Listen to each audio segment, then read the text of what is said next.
Black Star Network is here. Hold no punches! I'm real revolutionary right now. Support this man, Black Media. He makes sure that our stories are told. Thank you for being the voice of Black America, Roland. Stay black. I love y'all. All momentum we have now, we have to keep this going. The video looks phenomenal. See, there's a difference between Black Star Network and Black-owned media and something like CNN. You can't be Black-owned media and be scared. It's time to be smart. Bring your eyeballs home. You dig?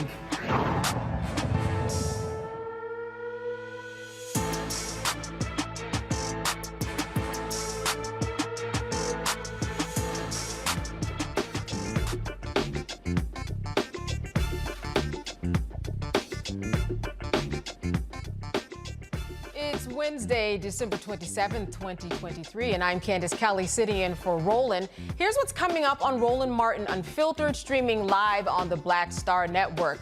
The CEO of AMC Theaters apologizes to Bishop William Barber after Barber was kicked out of a North Carolina theater. We'll explain why. Republicans are desperately trying to find something to use to impeach President Biden, and we'll discuss what straws the GOP is grasping at now. Michigan's Supreme Court allows Trump to stay on the state's ballot, and the grandmother of Juneteenth is gifted back the land her family once owned before a racist mob forced them out. A Black-owned independent baseball league is holding open tryouts for its upcoming season, and we'll talk to someone from a league of our own. And Roland sit down with the gospel sibling quartet, the Walls Group, who took part in McDonald's Inspiration Celebration Gospel Tour. It's time to bring the funk on Roland Martin Unfiltered, streaming live on the Black Star Network. Let's go. He's got it. Whatever the miss, he's on it. Whatever it is, he's got the scoop, the fact, the find. And when it breaks, he's right on time and it's rolling. Best believe he's knowing. Putting it down from sports to news to politics. With entertainment just for kicks, he's rolling. It's on go, roll, y'all. It's Roland Martin, rolling with Roland now. He's funky, he's fresh, he's real, the best, you know he's Roland Martin now.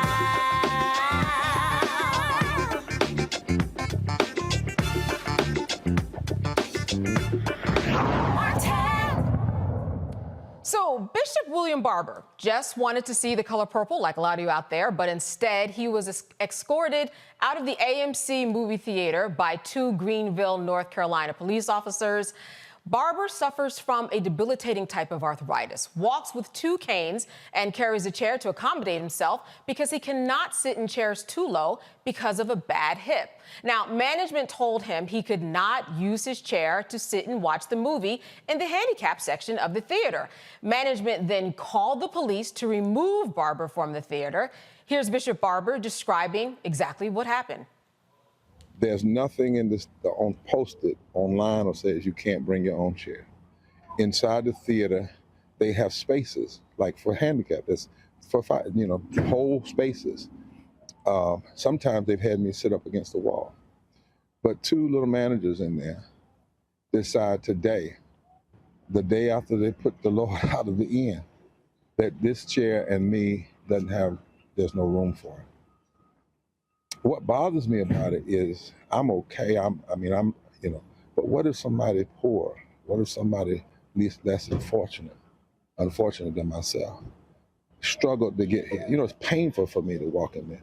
And if they had a sign posted, I would have called in advance, called the manager, because they always can make exceptions.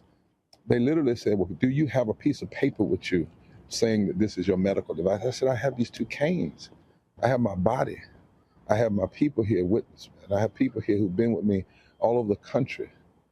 And they called the cops. They literally called the police the day after Christmas while we were sitting in the theater. I was sitting in this chair in a handicapped space, and you can see how it is for me to get in. I want folk to understand, I don't fight because I feel good. I fight because it's the right thing to do in terms of fighting for justice. But this is how I sit. I can't sit any lower than this. I don't bother anybody. I don't intimidate anybody. It's just sitting. You can tell I have to lean because this hip is bad, so I can't, so, and exceptions are made all the time. What do you think this says for the education around people with restrictions? Yeah, it says we've not gone far enough. It says that people want to say, even to disabled folk, you have to be disabled like this. In other words, you got to be able to sit in a wheelchair like we describe it in our rules that we can't produce, or you can't come in. And we're not going to tell you that in advance. They have no idea how much energy it takes me to move. I have ankylosing spondylitis, one of the worst forms of arthritis there is. And I move and go because I'm on heavy pain medicines and whatnot. And I don't make any excuses about that. But I'm taking this chair in the hospital. In a hospital where they really have to be concerned about fair housing. And they've never said to me in the hospital, you can't come in here with your chair. I've taken it in restaurants, movie theaters. I've taken it in the largest pulpits in this nation. I preach sitting in this chair. I've flown it overseas. I took it in the Vatican when I met with the Pope. But I can't come in a Greenville theater with my 90-year-old mother the day after Christmas? That's the level of your consciousness? Two police, and I've never been arrested for anything violent. If anything, I submit to nonviolence. Right, and you call two policemen to pull me out of a theater the day after Christmas. But I'm standing and talking to you because it stops with me. Because I'm wondering now, what else have they done to other people? What ways have they not been accommodating to other people?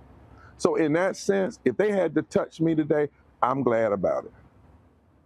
I intend to call the mayors of the city and others and get them involved, because this is, I was standing in there and I was thinking about, what if I had fallen out arguing with them, or somebody like me, and as I said, to this date, they haven't even said, here's your money. When I said to them, my 90-year-old mother, it did not faze them. My 90-year-old mother, who's actually having some mental, I'm worried now about her. Is she got anxiety in there? What's going on? Because she looked back, and I saw her look back, and she stood up, and I said, Mom, it's all right. So she would calm down. And really, that's the reason. If it hadn't been for her, they would have had to arrest me. Yeah, and y'all can see I'm getting up, audience. I do this, and I'm not ashamed. I'm glad every person God used in the Bible had a disability. Moses stuttered. Jeremiah had despair. Jesus was born outside. Paul had thorn in the flesh. That's not what I'm ashamed of. I'm ashamed of a business in my state, the state that says we are the place where the weak grow strong and the strong grow great. That somebody who's weak with a disability would be thrown out the day after Christmas simply for just wanting to sit in this. Out of the way, not in anybody's way, not in any aisle, not by any exit, not in any fire hazard. But they call the police. So here's what happened next. Ryan Noonan, the vice president of corporate communications at AMC Theater, provided the following statement to the local affiliate WNCT. We sincerely apologize to Bishop Barber for how he was treated and for the frustration and inconvenience brought to him, his family, and his guests. AMC's chairman and CEO, Adam Aron, has already telephoned him, and he plans to meet with him in person in Greenville, North Carolina, next week to discuss both the situation and the good works Bishop Barber is engaged in throughout the years. AMC welcomes guests with disabilities. In fact, we have a number of accommodations in our place at our theaters at all times, and our theater teams work hard to accommodate guests who have needs that fall outside of the normal course of business. We encourage guests who require special seating to speak with a manager in advance to see what can be done to best be accommodated at the theater and ensure a safe and enjoyable experience for the guests and those around them. We are also reviewing our policies with our theater teams to help ensure that situations like this do not occur again. Wow. Just a simple trip to the theater. I want to make sure that we bring in our guests on this one. Just wanted to see the color purple, that's all. I am joined right now by my guest, A. Scott Bolden, former chair of the National Bar Association and D.C. Chamber of Commerce. Joe Richardson, civil rights attorney. He's coming to us out of Los Angeles. And Terrain Walker. He is founder of Context Media in Atlanta. I want to thank all of you for being with us today. Let me first start with you, Scott. Certainly seems like a lot of civil rights violations going on here. What do you make about this simple trip to the theater that ended with 2 police officers being called, seems like for a non-issue? You know, there weren't civil rights violations, in my opinion. They were just dumb decisions made, right? They're going to get sued for just being dumb and hiring dumb employees or managers who, 2 things. One, they don't exercise or have the freedom to exercise discretion. Reverend Barber said everything that needed to be said. I'm sure my plaintiff's lawyers on this show will fill in the blanks. But I want to talk about white privilege, because white privilege tells them in Greenville, employees and managers of AMC, that if you have an African American who clearly is disabled, but they haven't called ahead and they're not bothering anybody or obstructing any right of way, that if they won't leave, whether they're with their 90-year-old mother or not, that I need to call the police. This is where it gets dangerous for black people and people that don't look like me and my guest or you. This is what we confront on an everyday basis. Because once you call the police, because their white privilege says, call the police, there's this black man here, he's trying to watch a movie.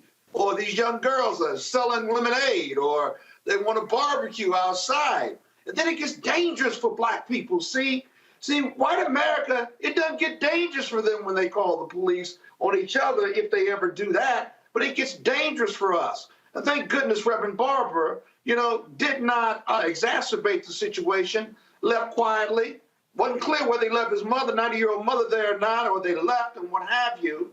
But I want to praise AMC's response, but they need to look at one more thing. That is the training of their employees and giving them discretion to make accommodations for people, especially those who are clearly needing accommodation. Absolutely. I've been with Reverend Barber. It's hard for him to walk, let alone sit down. You can just see it. You don't even have to be close to him. And so it's just idiocy, really, to be honest with you. And so if they get sued, they're going to be sued for being idiots. They're going to be sued for violating the human rights or civil rights, but they can throw that into the lawsuit. You know what, Torin, I want to make sure I get your name right, first of all, and I want to pass it over to you. It seems to me that when we go to the theater, there is an open space for you to bring a chair, whether it's a wheelchair or your own chair. What could have happened that would have made this go so wrong, and how do you feel about the AMC's response? I don't think any of us have been in a theater where we have not seen ramps and we have not seen accommodations for people who have disabilities and be able to sit down. This is not, it's surprising to me that this got as exacerbated as it did. It's sad to me because this seems to me like more of a failure on the part of the management of that particular theater. And unfortunately, this is something that happens all too often because, as some of us know, there's been a conversation around customer service and around the quality of customer service people are getting when you're dealing with the public. And this sounds like a situation where somebody either did not want to do their job, or they were too ridiculous, or they were power tripping on the fact that somebody with an obvious disability who has 2 canes, and like your other guest said, I've actually been in spaces with Reverend Barber before. It is difficult for this man to get around. He's obviously, has some physical issues. And if he's got a 90-year-old mother with him and he's got other people with him, clearly he's not trying to fake to get into the movie theater for a half-price ticket. He's just trying to find an accommodation to sit. And like the other guest said, when you escalate something to the point where you have to call the police to escort someone who obviously has a disability out of a theater, that's when things become very deadly for black people. Because how many simple situations have we seen where somebody who has a small minor altercation with somebody in a place of business and the police get called and something that could be a conversation turns into something deadly and it turns into death? This is ridiculous. And something else I want to say is, because this Reverend Barber is in his home state, And I'm not sure if he's based out of Greenville or Greensboro, but part of me wonders how much of this is some sort of maybe a possible vendetta, some sort of issue somebody may have with some of the work that he does, because he's somebody who's very prominent. Yeah. He's somebody that's very visible and somebody everybody knows. So I wondered this was somebody who had an issue with his work and tried to get back at him by using this minor incident to create something that could have been deadly. And, it's an interesting point because it does seem silly. And he would even agree with me in saying that if we look at him, we see he has a disability. So what exactly is the problem? Joe, what are your thoughts here in terms of a lawsuit coming? Listen, I know that the AMC has apologized. There's going to be a meeting to talk about the good Reverend's work and changes to come, but this is a major problem. Yeah, I think it is. I think on the federal side, you'd probably bring something under ADA. There's a question as to how much is available in the Carolinas. This is North Carolina, so I believe. So perhaps they might be a little bit better in terms of state laws. But if I'm thinking state law side, I'm thinking intentional negligent infliction of emotional distress. Here in California, there's an unruly Civil Rights Act related to just a failure to treat someone well for what may be a racial type of thing. But that being said, I could certainly bring that and hang in there as it pertains to that. Now, if they're smart, the statement that they did was good. It's a good start. But somebody really didn't understand. You got to be able to be pragmatic and understand that if somebody, for instance, commonsensically, if somebody can use a wheelchair in an open space, because often people come in their wheelchair in their open space, someone ought to be able to use a chair in an open space. I don't know if there's precedent there for that, but I'd be willing to bet that they accommodate people similarly. And as it pertains to accommodations, you have to be pragmatic and you have to be understanding anyway. There was no way that this could come out well for them. And to the point that was just made, I would say if they really knew who he was, then they really shouldn't have done it, because now they're going to have all kind of crazy attention that they really didn't want. So there's a potential lawsuit, but I'd be willing to bet that they do everything that they can to actually keep one from happening, because they could really suffer on the publicity side. Frankly, the courts might be with them. You never know. Those are progressive courts over there. Yeah. But they're going to have a problem from a public relations standpoint, and it seems like they're trying to get in front of it. But to the point made, you got to have more flexibility so that folks aren't just trained to just say no if something doesn't fit in a category, because now you've opened them up to potential legal liability, and it could hurt them in their pockets. Yeah, and you mentioned intentional or negligent infliction of emotional distress, not just to him, but to his mother too. Yes. Who stood up and was wondering, well, what's going on with my son? And he said, Mom, I'm okay. Sit down, enjoy the movie.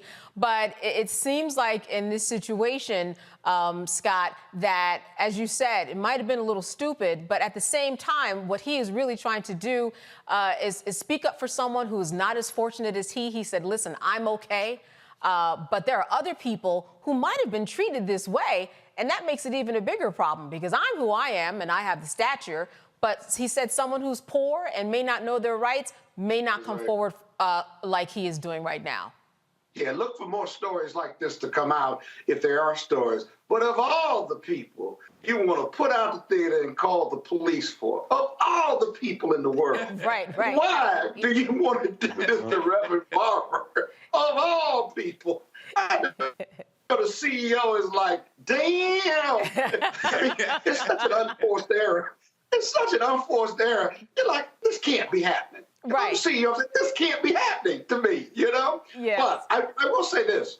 I hope Reverend Barber, and I know of his excellence and his brilliance, I could see him forging a partnership with AMC to not only address this issue, but partnering with his organizations, not only on ADA issues for Black folks, but civil rights issues, human rights issues, and something positive and powerful and financial grow out of this without a lawsuit. Because he is a man rooted in love and justice and freedom and equality. And if the AMC wants to be a part of his organization and partner with him because of his love and justice and freedom and equality, this could be a powerful partnership and the beginning of one that started off in the negative. Let's hope that takes place. And if not, there's always the lawsuit. There's always the lawsuit. There's always the lawsuit. Torrin, as we were just talking about, listen, they got the wrong one, or they got the right one, depending upon how you look at it. But here also, I mean, we're talking about him. We're talking about the Color Purple movie. We're talking about so many things that just make this ripe for being wrong. What have you been hearing in terms of, Jess, in your world of journalism about what might become of this particular situation? Well, you know, if you're a business owner and you have a situation like this, the first thought on your mind is, what do I need to do to make this go away? So this is an excellent opportunity for AMC and Reverend Barber, like the brother said, to forge an opinion. What I have been hearing, like, from journalists is like, this is the perfect storm of bad things that could have happened. You have Reverend Dr. Barber, who works in the tradition of Dr. Martin Luther King, who takes an older woman who's in her 90s, who has a history, who probably knows the history of how these things played out in the 1950s and 1960s, going into a theater. Then you have basically management who basically comes up and says, hey, you can't sit here. What does that sound like? And then when that doesn't work, then you call in the police. It's like you basically got a civil rights movement right there in front of you, in front of the whole world. So this is an absolute disaster. And all it takes is for Reverend Barber to get on the phone, and you can get about 20 or 30 black journalists to fly into that city to be right there and get some marches and everything. So it's in their best interest to make this right as quick as possible, get rid of and deal with the people who made this happen in that particular locale, and then make it better. So yeah, this is just, you don't want this. This is the worst possible scenario. Absolutely. As you said, everybody he can call, they're at his fingertips right now. He can start a whole movement with this and make an amazing point. Joe, what are your thoughts about if he does bring a lawsuit? What's the message here? Because he knows his rights, but what do you want people to know? I always tell people, you know, if you feel like something's wrong, there probably is something wrong. Like, in your spirit, in your soul, there's probably something illegal. There's probably a case for action. And what do you want people to know who might be out there thinking, you know, this happened to me? What should people do who are not in a position like he is? I think people should say something, use the opportunity to say something. Yeah. You know, lawsuits can do one of two things. Sometimes we sue folks because someone is aggrieved, an individual is aggrieved, and the defendant got their hand caught in the cookie jar, as it were. An employer, the jail system. We've got a bunch going on against Riverside County Sheriff right now. Those types of things. But the best case scenario is when you actually get to deal with something systemic and actually change something for the better for everyone. Dr. Barber would absolutely see that opportunity, and I believe sees that opportunity. And AMC, if they're smart, would do the same thing because they're nationwide and they can do it. And it was just said that this is absolutely the worst scenario it could possibly be, but the part that we didn't add that we're assuming is they see it in the color purple. This is not Fast and Furious. Right, exactly. They have got to fix this. I mean, AMC can be on the forefront of making some positive change. Hey, we right around the corner from February. Let's do a justice series in our theaters. There's all kinds of stuff that they could do. But a lawsuit, hopefully at best, a lawsuit by itself isn't necessarily going to change anything unless you can deal with something larger and systemic. Now, sometimes a few individual hits will do something that will make a bunch of folks fall down or whatever else. But this is where America is watching. Much of America is watching. You've got perhaps the most consequential civil rights leader, as much, arguably, as anyone else. And this is an opportunity, and AMC can actually do something and be on the front this way. I tell people all the time, I'm fine for suing people. I'm fine for having a hard case. But why don't we change something permanently if we get a chance to do that? And you can draw more bees with honey. How many times in history has a misunderstanding ended up becoming something out of necessity that was permanent and that was sustainable and dealt with something systemic? This could be one of those opportunities. Absolutely. Well, listen, this ought to be an interesting meeting. Certainly more to come on that. He just wanted to see silly, that's all. My goodness. Listen, we have more for you after a break, so make sure that you stay with us.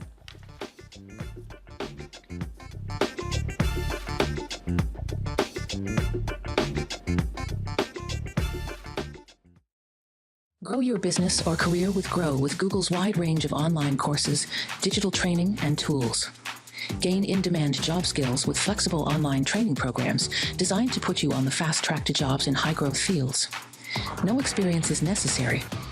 Learn at your own pace. Complete the online certificate program on your own terms. Stand out to employers, get on a path to in-demand jobs, and connect with top employers who are currently hiring. Take one professional career certificate program or all 6. Earn a Google Career Certificate to prepare for a job in a high-growth field like data analytics, project management, UX design, cybersecurity, and more. All professional career certificate programs must be completed by December 31st, 2024. Scan the QR code to complete the application. There are 1,000 scholarships available. Grow with Google and J. Hood and Associates. Be job ready and qualify for in-demand jobs.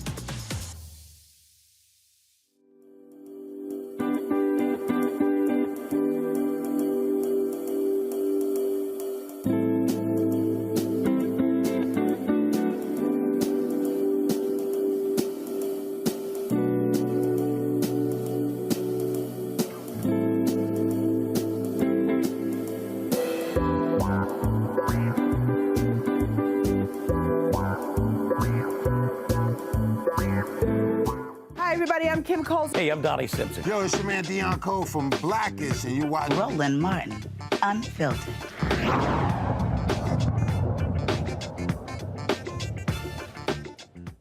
The Republican-led House Oversight and Judiciary Committees are requesting all communications between the White House and Hunter Biden's lawyers that relate to efforts to depose the president's son as part of their impeachment inquiry.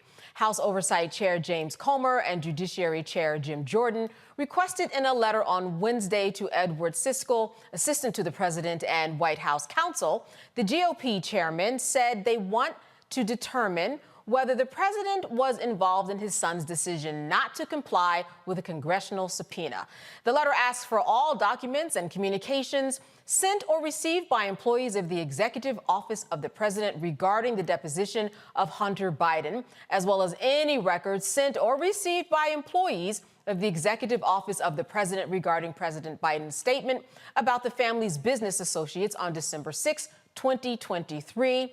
I tell you what, this is not going away, and it certainly is something, Scott, that we are going to be hearing about in terms of the president relating to the election and whether or not this is really some type of a witch hunt. What are your thoughts about this, Scott? Can you repeat the question one more time? I'm sorry. Oh, no, absolutely. So in terms of Joe Biden and his son, as they're requesting all of these documents to help with an impeachment inquiry, do you think that this is some type of a witch hunt, or do you think that there's a little bit of meat on this bone? There ain't even a bone. I mean, I'm a former prosecutor from New York. I've been a white-collar criminal defense lawyer for 32 years. And I've represented people before investigation committees on the House and Senate side. It's something called probable cause, not the idea of crime, but hard facts that support the possibility or the probability of a crime being committed, right? Not by Hunter Biden, he's been indicted, but by his father, Joe Biden, the president of the United States or the vice president of the United States, having an idea that maybe something criminally happened here because of their family business or because his father talked to his business associates. They've got witnesses that said they never saw his father do anything wrong. His father can't peddle influence. And even if his family members, his brother or Hunter, were peddling influence in regard to business deals, right? That's still not enough to impeach or to bring charges against Joe Biden. It simply isn't. You've got to have evidence. You can look at bank accounts and say, well, why did he have all this money coming in, or this $10,000 or $5,000, so what? That's still not enough unless you've got a witness or document or corroboration that says something illegal, inappropriate, or even immorally happened here. The government or the Republicans have none of that, if you will. And say they're going on a women prayer with a lot of circumstantial evidence, but the evidence is the possibility of a crime, not the probability of a crime. Until you get to probability, right, this is a waste of time, money, and resources, even if you've got all the bank accounts. Because Joe Biden has a right to privacy, but he also has a right of innocence, and he's innocent until proven guilty. And so is Hunter Biden here. So this is to offset Donald Trump's 91 federal and state crimes or criminal investigations or indictments that he's facing. But that dog's not going to hunt, because in the end, it's going to be a choice between Biden and Trump. Do you want Biden, who's older with a record of accomplishments and lots of experience, or 91 felony and state indicted GOP candidate by the name of Donald Trump, who is crass, who's crude, and has 4 different criminal trials going on, and has promised retribution and negative energy if he wins this election? I don't think America will reelect Donald Trump given that choice. I simply don't. And if America does, then America deserves what it gets, and pray for all of us. Pray for all of us if that happens in 2024. Torrin, this doesn't look good, though. I mean, a lot to write about here. I mean, when we look at this, they're requesting, they might be doing a fishing exercise, but this doesn't look good. No, it doesn't look good at all. And we have to be clear here. Just because you may be connected to somebody and you may be powerful, I think what's going on here is we have to send a message that nobody is above the law. If there is wrongdoing that's happening here, then it does need to be investigated. Now, we can have a conversation about whether this is politically motivated, which I personally believe it is. But if you look back at the history of people who have been indicted, who have been convicted in some cases, and also have been under intense scrutiny for things that for far less, I don't see any problem with that. But to the point about whether there's anything that's going to be there, obviously an inquiry, investigations will find that out. But we also have to be honest here, and this is something I figured was going to happen eventually, when the Democrats and also when people who are on the left started going at the Trump, I knew it was going to be a matter of time before the Republicans were going to figure out some sort of way to get their lick back in a sense. And I think a lot of what's happening here is something like Kendrick called Democrats and Republicans, where you got 2 different parties who are fighting each other, and they're using their proxies to make this happen. Now, obviously, Hunter's been indicted. I also think people are trying to find whatever they can to smear Joe Biden as well. Now, we don't know what's there, as you said, but we also know that there's enough smoke right now for people to be able to pull things out if they want to. Now, where that's going to go, who knows? But I also know that from a media standpoint, sometimes all it takes is for you to muddy the water to completely put people off from the process of even electoral politics. And if you muddy the water enough, and if you get enough stories out there floating around to make people decide, have questions about where they're going to decide when it comes to November, sometimes that's all you need. All you need is for people to be curious enough and be questioning enough to not go into the people you want them to deal with, and that's all you got. Sometimes that's the win right there, is to make people not move. Absolutely. Now, Joe, do you think that this is all part of a political strategy, or do you think when you look at Hunter Biden, there was an indictment for a reason, and there were a lot of other things that he could have been indicted for? But what are your thoughts about whether or not there's still a fire out there? To Brother Bolden's point, Hunter Biden is innocent until proven guilty, but he's been hot for a minute. Yeah. And everybody knows that he's been hot for a minute, and I think Hunter Biden has some problems. We'll see if it ends up resulting in criminal conviction. And by the way, this is Biden's independently operating Justice Department, by the way. This is his father's Justice Department, okay? And so there is an air of legitimacy, I would say, because it's going on under the circumstances that it's going on. Do you really think Trump's Justice Department would ever prosecute his kids? It would never happen. But that doesn't mean that that Joe Biden is hot. Because, by the way, Trump's Justice Department looked into some of this stuff, particularly as it pertained to Joe Biden. And there was nothing hot going on then with Joe Biden, and he hasn't warmed up since, okay? And so that's what we have now. But to the point that was just made is that, they can hang in there, make this a political thing that will make people a little bit more disaffected. Remember, they don't want people, the Republicans don't want people to go to the polls. The Democrats do. And so you can create an air of less than optimism and those types of things. It's absolutely politically motivated all day long, but because it's politically motivated, it can also have political consequences. They have a 3-vote majority in the House. Republicans in swing districts don't want to vote for this thing. Even if they did, they may suffer a consequence from having just voted for the inquiry. They're going to try to minimize it and say, hey, we're just looking, we're not doing this. But if this goes anywhere and makes the news more than the day-to-day things that deal with people, real people and their issues and their problems, the swing districts guys are going to have a serious problem. So there could be political consequences. Hunter Biden's been hot for a long time, so I expect this as it pertains to Hunter Biden. But just like Hillary came and testified all of those years ago, that's right, and Trump wouldn't, Biden will cooperate on the level that he needs to. And I'd like to think that he would get through this, and he's focused enough, and his people around him are smart enough to get them through it. But that's a separate situation than Hunter. They are not the same person. Scott, this is for you. Let's say that you are the attorney for Joe or Hunter. What are you telling them at this time? What do those conversations, what do you think they look like now? Because this is getting really messy when we're coming right in the middle of the campaigning season. Well, having represented a number of elected officials and candidates and public figures, there are three strategies that I know Abby Lowell is discussing with Hunter Biden and President Biden's counsel are discussing with him.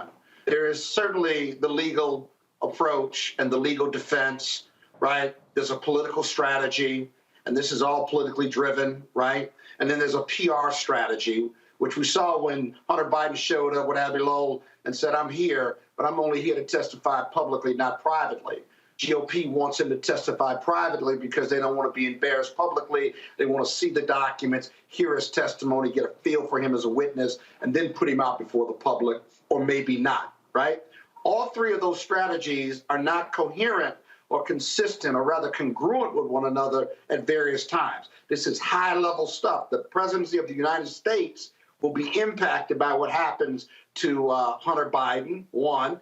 The presidency itself could be impacted either through impeachment or through the election process. And then on the PR side, both sides, both Hunter Biden and Joe Biden, are taking political and PR hits on an everyday basis because you got the press. And so these need to be coordinated strategies. In the end, I'm giving them confidence, I'm giving them comfort, right? And I'm sharing my capabilities and my team's capabilities with them to give Hunter Biden and Joe Biden every chance, right? Every opportunity to not only beat these charges legally, but to win the PR game and also ultimately win politically, because the biggest office in this country, the most powerful office in the world, is at stake, literally, even though Joe Biden isn't indicted and even though he's under a tepid investigation by the House, and it's an election year in 2024.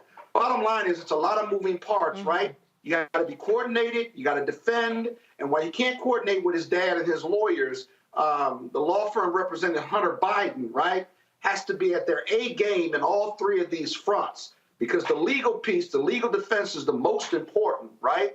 And they're making all the right moves legally right now. Because if they're, watch this real quick.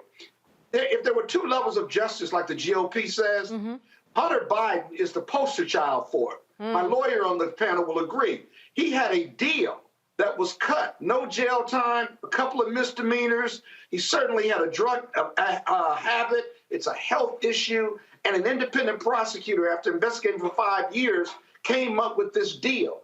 The government agreed with it. The defense agreed with it. The GOP leadership complained about it. The deal fell apart in court. And then he's been indicted on like 9 charges, 4 or 5 felonies for conspiracy and gun charges and not paying your taxes on time. He's got to be one of the few that have ever been indicted for felonies on those type of charges.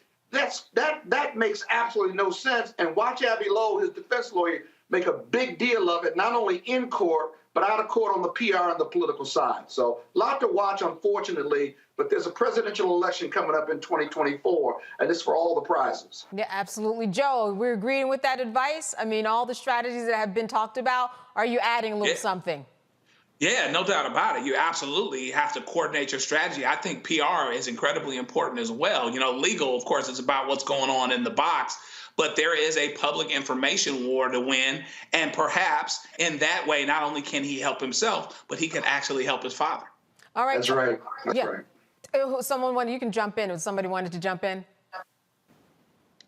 No, I will say this, just from speaking from a media standpoint, Yes. I think something that's very important to understand is that people have to be very wary of the fact that PR is different from journalism. And I think sometimes people have to understand that even though these stories may not be pleasant for some of the people on a political level, the point of a journalist is to get to the truth. And there's going to be some things that are going to come out during this inquiry and probably if this goes to trial that are not going to be pleasant. And I think some people are going to have to separate what they want to see from the truth. And that's going to be on both sides of the aisle politically, and it's also going to be down on both sides of the aisle from a PR standpoint and from a journalism standpoint. I think it's going to be incumbent on a lot of journalists, if they are journalists, to understand that you have to be able to report the facts, regardless of what your personal opinions are, and put those out there. That has to be people need to be made aware of that as well. Oh, absolutely, absolutely. If someone's going to get down to the bottom of it, it's going to be the journalists.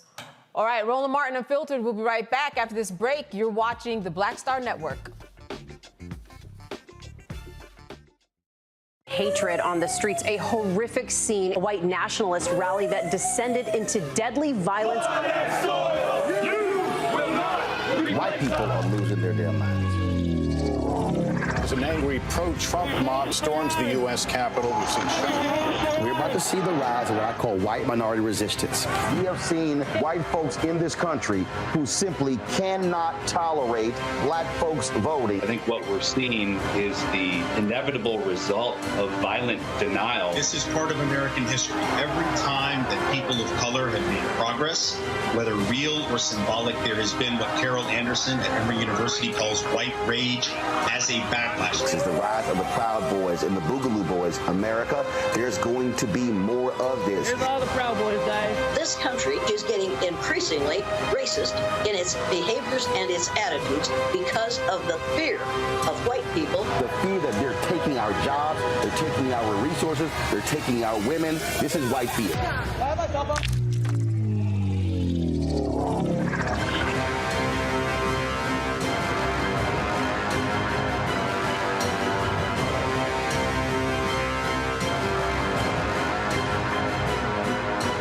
What's up? Geek Tony in the place to be. Got Kicked Out Your Mama's University, creator and executive producer of Fat Tuesdays, a air hip-hop comedy. But right now, I'm rolling with Roland Martin, unfiltered, uncut, unplugged, and undamn believable. You hear me?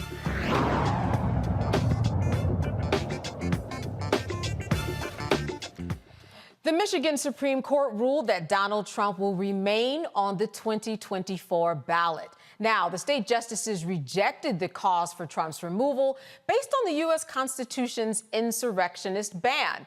Unlike in Colorado, the Michigan courts rejected the case wholly on procedural grounds. They never reached the questions of whether the January 6th was an insurrection or whether Trump engaged in it. The Michigan lawsuit was filed in September by an advocacy organization, Free Speech for People, on behalf of a group of voters. It also pursued an unsuccessful 14th Amendment challenge against Trump in Minnesota and recently filed a new case in Oregon.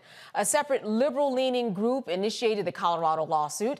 These dueling outcomes could set the stage for the United States Supreme Court's involvement. Certainly that is going to be the case. I wanted to start with you, Torrin. It seems to me, like, as we know, the Supreme Court must speak, and certainly they are going to speak, but this is very, very confusing when you look at Michigan and look at what Colorado has already decided. There are so many moving parts here, and we don't know what other states are coming up next with perhaps the same or a totally different decision, because this decision in regards to Michigan was based on procedural grounds, saying that the Secretary of State did not have the right to even determine whether or not Trump could be on the ballot. What are your thoughts about all of these different decisions that have come in so far with Michigan and Colorado? I think the public is going to get a really quick education about state politics and also about federal politics and how the three branches of government work, because I think people don't understand that what you're going to see is going to be a piecemeal, state-by-state process about whether Trump is going to be eligible to be on the ballot or not.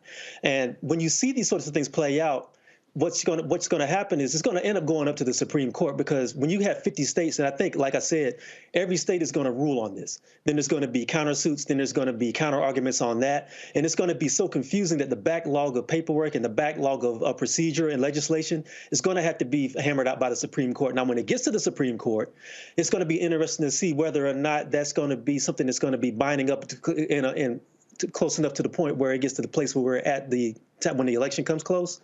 Because if you move it too close to the time for election when he's eligible to become on the ballot, then it's going to end up devolving back to the states, and then we're going to have to do this whole process all over again. I think what's going to happen is you're going to see procedures happen in American politics in 2024 that you have not seen in the last 200 years.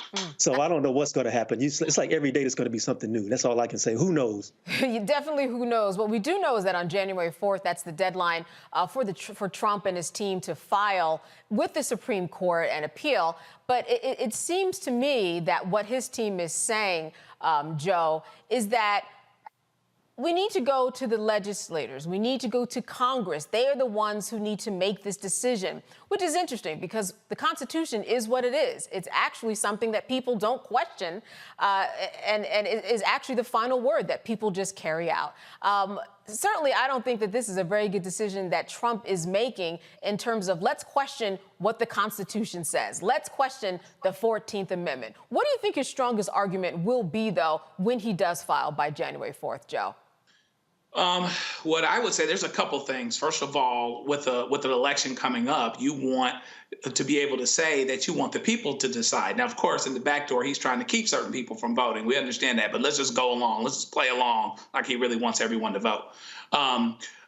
You want to say that you want the people to actually be the ones to decide who's on the ballot. They are very well, perfectly capable of doing that. And of course, he's going to argue that it's a political stunt, those types of things. But I would be saying, if I'm him, let the people decide. By the way, here's a separate thing. He hasn't been convicted of anything yet. He's been impeached a couple times. Sure. And there is an election interference case, but he hasn't been convicted of anything yet. And so if I were him, I would probably use that as well. But I also might say, because I'd expected the Supreme Court to rule for me, possibly because I put a few of them there, that this ought to all be resolved at the Supreme Court so that we can move forward.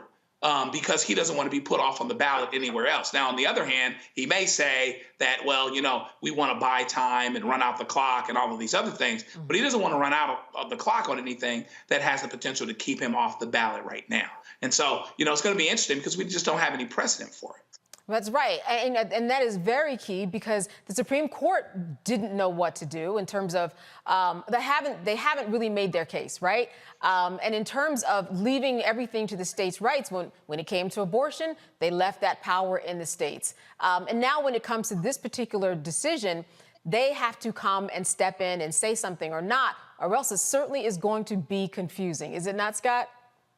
Yeah, not as confusing as you may think. I'm a former state party chair for the Democrats here in Washington, D.C. Let's unpack this a little bit more, right? The states control the elections, whether they're for federal office or state office. That's the first thing. And, the Republicans are big on state rights. Secondly, the Republicans are strict constructionists of the Constitution. The plain reading of the Constitution is what controls their outcomes in a conservative court or a conservative justice and how they lay it out in their opinions. Thirdly, and most importantly, Colorado had an enabling statute that called for those who had standing to challenge someone being put on the ballot. There were findings of facts and conclusions of law made by a judge that, in fact, Donald Trump had engaged in an insurrection. But they still said that at the primary level, that wasn't the final ballot, essentially. And so they were going to hold their opinion until the appeal was resolved.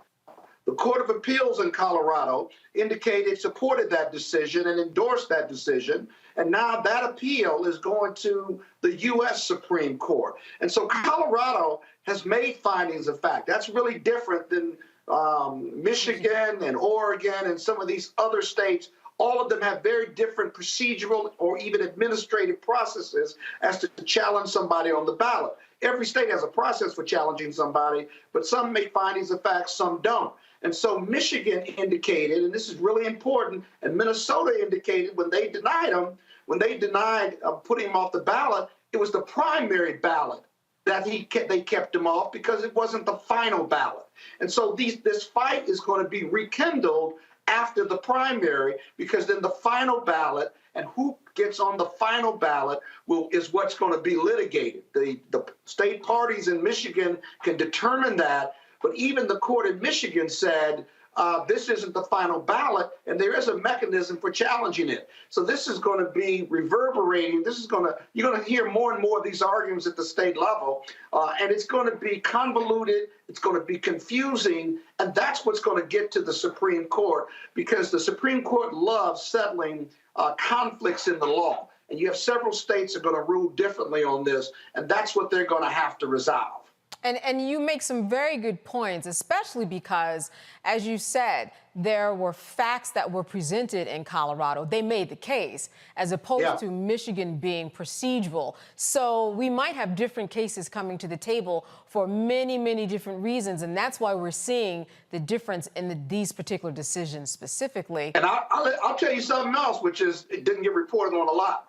In the Colorado case, there were moderate Republicans who brought that litigation. And in several other states, it's not just Democrats bringing these claims in these other states to keep Trump off the ballot. They're moderate Republicans because they're looking for an alternative to Donald Trump, an alternative to MAGA. They may have it in Nikki Haley, maybe not. We'll see how she does in the first caucus and the first primary. But these are moderate Republicans who believe in the Constitution and believe in fairness, justice, and equality, and don't want to see the crudeness and the crassness and the illegal conduct that Donald Trump is promising. They don't want to see him in the White House. Race is going to be close no matter what. But the state litigation on keeping him off the ballot is a really, really powerful and important opportunity to get that done. And it's the real threat, other than the, obviously, felony indictments and criminal indictments, but it's another threat to his political survival, because his campaign are his criminal cases,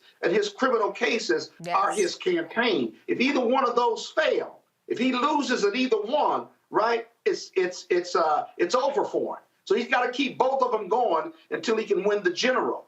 No one in the history of the world has beat 91 felony and state criminal indictments. And so he's got to run the table. Yes. It's unlikely he's going to run the table on this. He's going to get caught, as we used to say. He's going to get caught short, from where I come from, at least once, maybe several times. Right. Out of all those, right? One's got to stick, one or two. Joe, what are your thoughts about the Supreme Court when it lands into their laps on the 4th?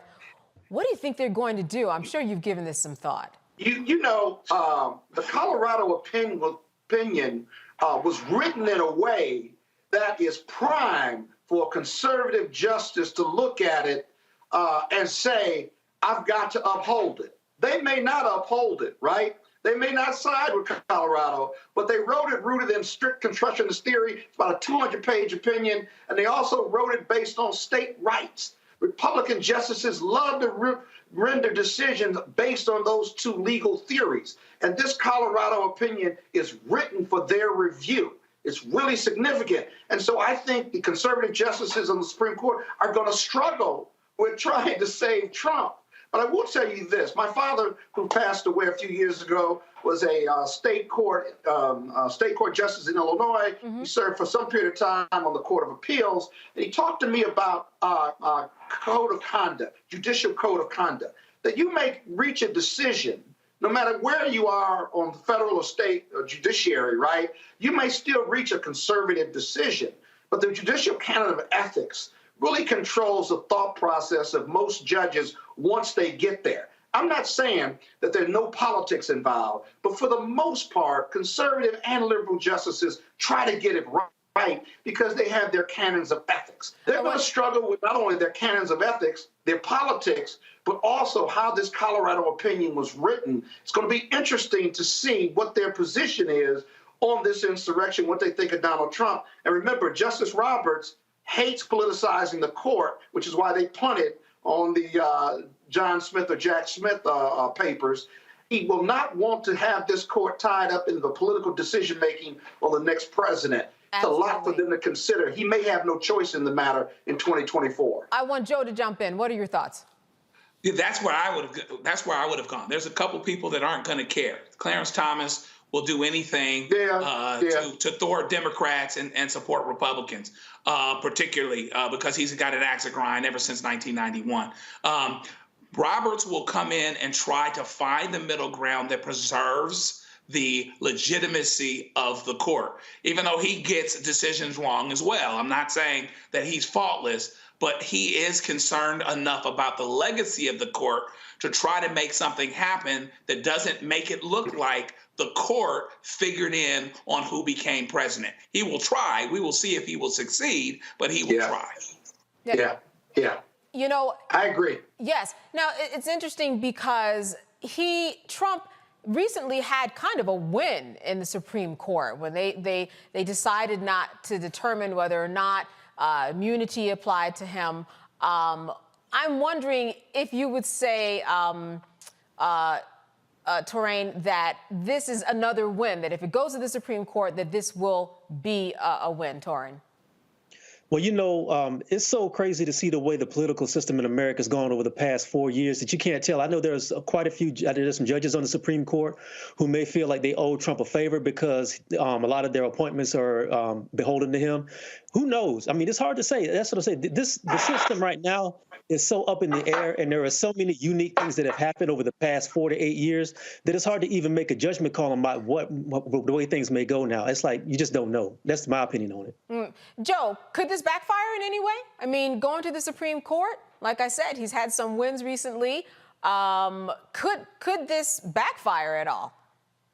There's no other place to go, because if below they have not found for him, it's going to have to go to the Supreme Court. Everybody's going to have to go to the Supreme Court. And again, at the end of the day, as it pertains to preserving democracy, upholding the Constitution, whether it's the legislature, whether it's the executive, and particularly the judicial, at some point we're screwed anyway if the justices and the judicial system doesn't do what it needs to do in light of the Constitution and what needs to happen. The question becomes whether the fact that 3 of these folks were appointed by Donald Trump and they got rid of abortion after specifically saying that they wouldn't do so, does that mean that they would actually turn the country upside down and topsy-turvy with something like this that was clearly supportive to the president? In light of particularly if he ends up being convicted of some things, and that type of thing. So the question becomes whether they will actually do that. Donald Trump has all confidence in the Supreme Court in that he feels like he has an expectation and he will give them an opportunity to do what he thinks that they ought to do. They're going to go to the Supreme Court. There's no way that it doesn't go to the Supreme Court, particularly if he doesn't like what's going on below, but we'll just have to see what happens with it. Yeah, and I think what's interesting here is that when we talk about abortion, he set that up for a very long time. He knew way ahead of time what he wanted those numbers to be, and he actually made it happen. Unlike this situation, we don't know how they're going to decide because, as Scott said, these are 3 Supreme Court justices who believe in the originalist theory. Let's take the words on the paper and go with it. Let's not interpret it, but what did the framers actually think? This actually is something that Trump did not plan for. We're certainly going to have more on this and continue to follow this. All right, we're going to be back after a break, so stay with us.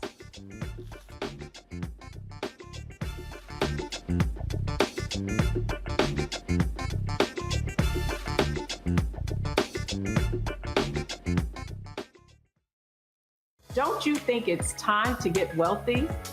I'm Deborah Owens, America's Wealth Coach, and my new show on the Black Star Network focuses on the things your financial advisor or bank isn't telling you. So watch Get Wealthy on the Black Star Network.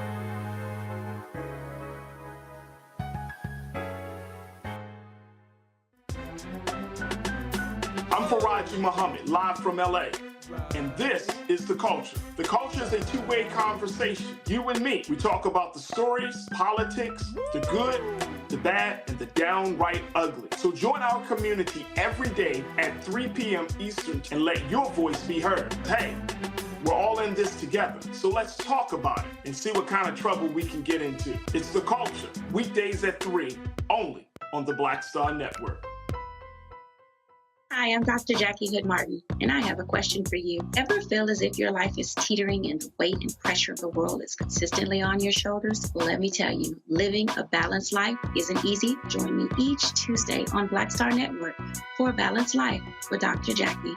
We'll laugh together, cry together, pull ourselves together, and cheer each other on. So join me for new shows each Tuesday on Black Star Network, A Balanced Life with Dr. Jackie.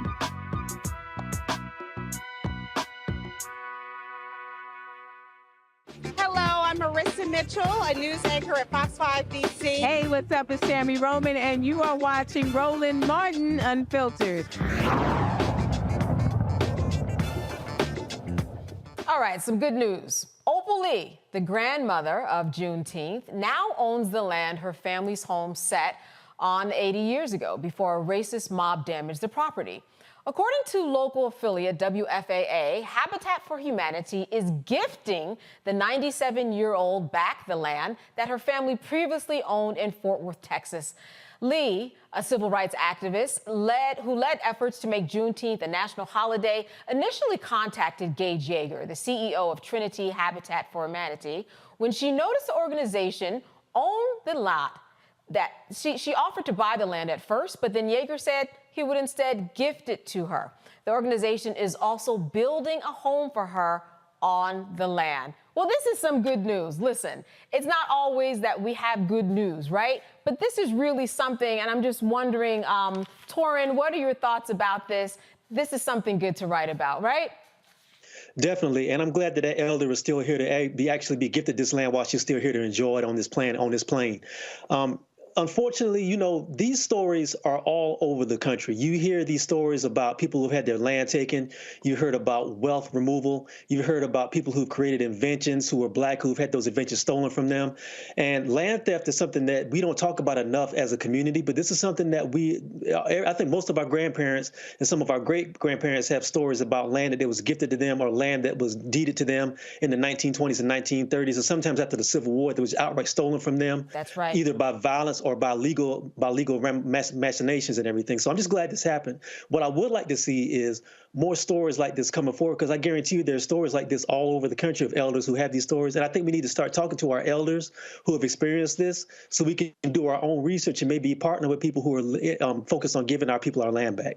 You know, Joe, I've been reading about a lot of these deed thefts that have been going on, especially in Brooklyn or communities that are historically Black. And then you have older people that are there. They don't understand what is happening when they're signing a piece of paperwork, what's in this small print.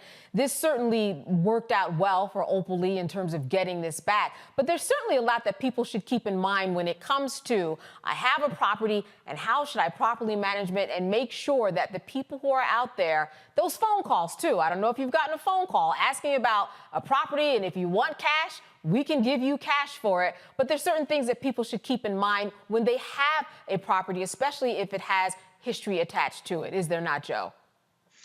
Yeah, for sure. I mean, and it really comes down to most people have generational wealth do because of the homes and because of the homes that they own. And it is very, very easy to sign your property away without knowing. And it's also very, very easy to not see the big picture once Big Mama dies and Pookie and Ray Ray are fighting over property, and they decide because they live close to SoFi in Inglewood, and they can sell their 1,200 square foot bungalow for $1 million, it seems like the thing to do. Meanwhile, back at the ranch, what you've done is you've given away, basically, you've gotten a value for it, but a generational wealth and a placement in a community. And so one of the things that has happened, I think, is that we have to have larger lessons about the larger issues related to this, how hard it was to get property. Read the book, Color of Law, and the things that happened, how the interstates split up neighborhoods that were racially mixed and took properties away from us. Teach history on how it was so difficult to get property. And now you can be strategic about keeping property in a family, about doing rentals, whether you help somebody that's in the family get on their feet, or whether you rent at market value, you have it in trust, and you do things that help to preserve it, and you have plans in place so someone doesn't have to die and then things go into probate, which often is what sucks a lot of the value away from the property and a lot of the wealth, because there is a fight where the lawyers have to get paid per court order. Yes. But there might not be the ownership afterward that it would be, and there certainly wouldn't be as much. So we have to look around the corner and not just to it, and hopefully plan for those things so that these things are in place when someone passes, so there's frankly less to fight about. Absolutely. Currency here is the information here, right, Scott? And not everybody can be an Opal Lee. And not only did she get the land back, but she's getting the house built for her. And we know that is because of her status, but not everybody is like that. So what Joe is saying is very on point. I wanted you to just add to the conversation when we talk about legacy and land and making sure that we get what is ours. I think that there's a lot to be learned from Opal. And a lot to be learned from so many of these stories that we are hearing about across the country. That was for you, Scott. Oh, Scott, your mic is off. Uh-huh. All right. Yeah, you still have people out here. They may not be a racial mob, but you still have those out here who would take our property and want to pay very little for it. It's called redlining. It's called not giving you a mortgage. It's called bankruptcy discrimination. That's a whole nother debate. But that's a good thing. I mean, listen, real estate property is always a value. I'll say that again to your listening audience. It's always a value. It may fluctuate, but you'll always be rich and wealthy if you own property in this country, and it goes up in value. Now, you sell when you want to sell, but at the same time, it's valuable. It is the greatest source of wealth creation for all Americans, including Black people, and certainly folks that don't look like us. So that's the important thing. The other thing, though, is protecting the property, right? If you don't have your property and you don't have your valuables in trust for when you die, or you don't have a will, like most of us don't have a will, at least if you believe statistics, right? You need to get a will for wealth creation, protecting your property for those who are younger than you and coming after you, and pass it along from generation to generation.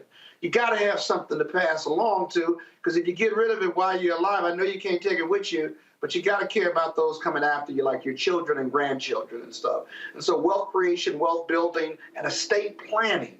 I don't care whether you make $20,000 a year or $20 million a year, you ought to have an estate plan. It doesn't cost that much, a will, or put all your valuable stuff and real estate in trust so that you don't have Ray and Pookie arguing about it afterwards. It's laid out for you when you pass away. That's just right. Important points for all of us to remember. That's right. And on top of that, you're not going to pay extra taxes. There are a lot of monies that are attached, right? You're passing on that piece of property. Right. As I said, information is the best. All right.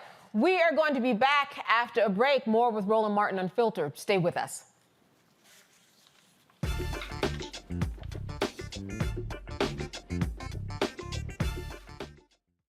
Next on the Black Table with me, Greg Carr, the enigma of Supreme Court Justice Clarence Thomas. What really makes him tick, and what forces shaped his view of the world, the country, and Black America? The answer, I'm pretty sure, will shock you. And he says, people think that I'm anachronistic. I am. I want to go backwards in time in order to move us forward into the future. He's very upfront about this. We'll talk to Corey Robin, the man who wrote the book that reveals it all. That's next on the Black Table, only on the Black Star Network. I'm Dee Barnes, and this week on The Frequency, we talk about school to prison pipeline, book bans, and representing for women's rights. The group Moms Rising handles all of this. So join me in this conversation with my guest, Monifa Bendelli. This is white backlash. This is white fear that happens every time Black people in the United States help to walk the United States forward towards what is written on the paper. Right here on The Frequency on the Black Star Network.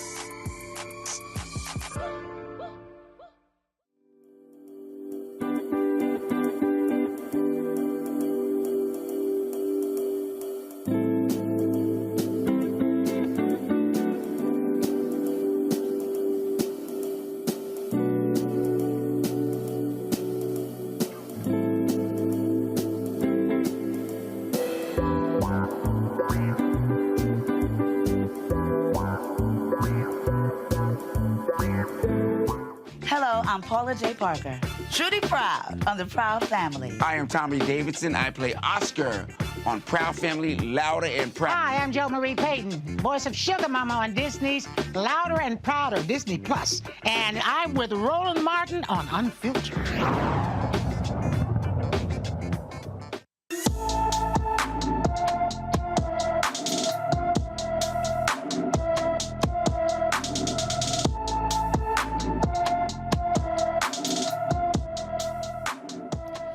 Cassidy Clausell Young has been missing since November 26, 2023, from her Harvest, Alabama home. The 15-year-old is 5 feet 5 inches tall, weighs 125 pounds, and has black hair and brown eyes. Cassidy's ears and navel are pierced, and she wears braces. She may be wearing a blonde wig. Anyone with information about Cassidy Clausell Young is urged to call the Madison County, Alabama Sheriff's Office at 256-722-7181. All right, well, the final Confederate monument in Jacksonville, Florida's Springfield Park was removed today.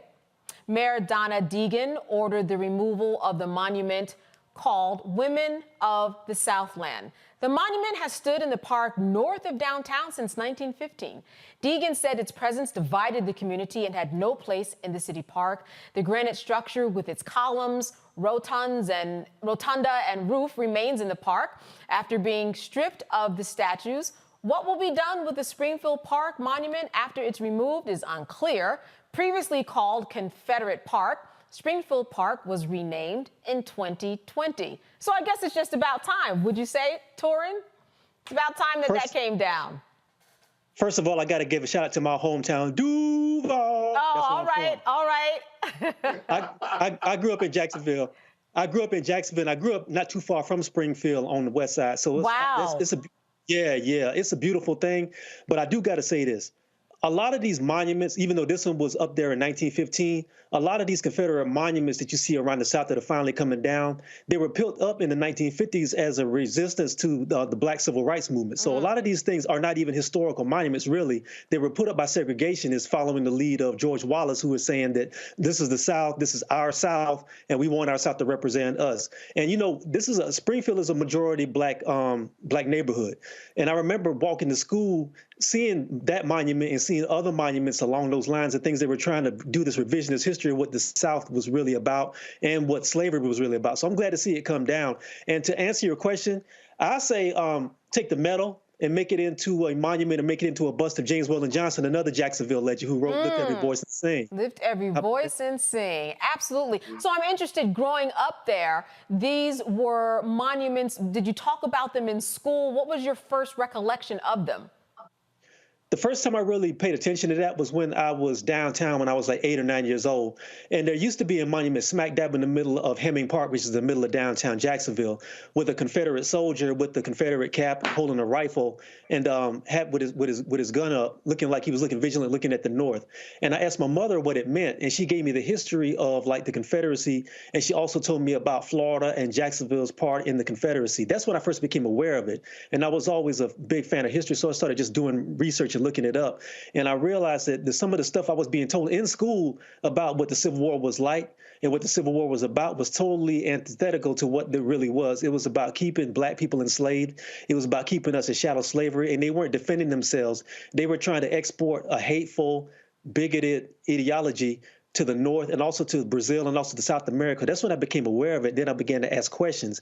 And sometimes the answers I got didn't really match up with the history. And I had to do my own research, which like a lot of young black people had to do down there. You had to really do your own research. You had to dig for yourself. But in doing that, you learned what the real truth was, and that was good too, so you could educate other people. I'm just glad that we have a mayor that was able to really push forward an idea to remove this legacy, because it is history, but it doesn't need to be history. It needs to be celebrated. It needs to be people need to be made aware of it and leave it in the past and go look for it if you want to, but it doesn't need to be praised. Wow, thank you for that insight and taking us back to your youth. You know, Scott, what's very important too about what Torin mentioned was you had the right people in power in order to make that happen. And that's a really big deal. We talk about that a lot on this show. That's where the voting comes in, and that's where it's so important. And you have to get to the polls in order to eventually see a change like this. That's true. I'm glad the governor didn't step in and try to block it. I was a little surprised at that. So that was a real blessing. But, you know, these monuments, I appreciate the history my brother just shared with us, because we didn't have these monuments in Illinois. At least I didn't grow up around them. But what's interesting to me now as an adult is that we are the only country that celebrates a civil war of a group of people from the South that lost the Civil War, that were attempting to disrupt this experiment of democracy called the United States of America in their efforts to form a more perfect union. The actual democracy was at stake here, and the North won. Freedom, justice, and equality won for whatever reason under the leadership of Lincoln, whether he wanted to free the slaves or save democracy, take your pick. And yet we celebrate the South, we celebrate the Confederate.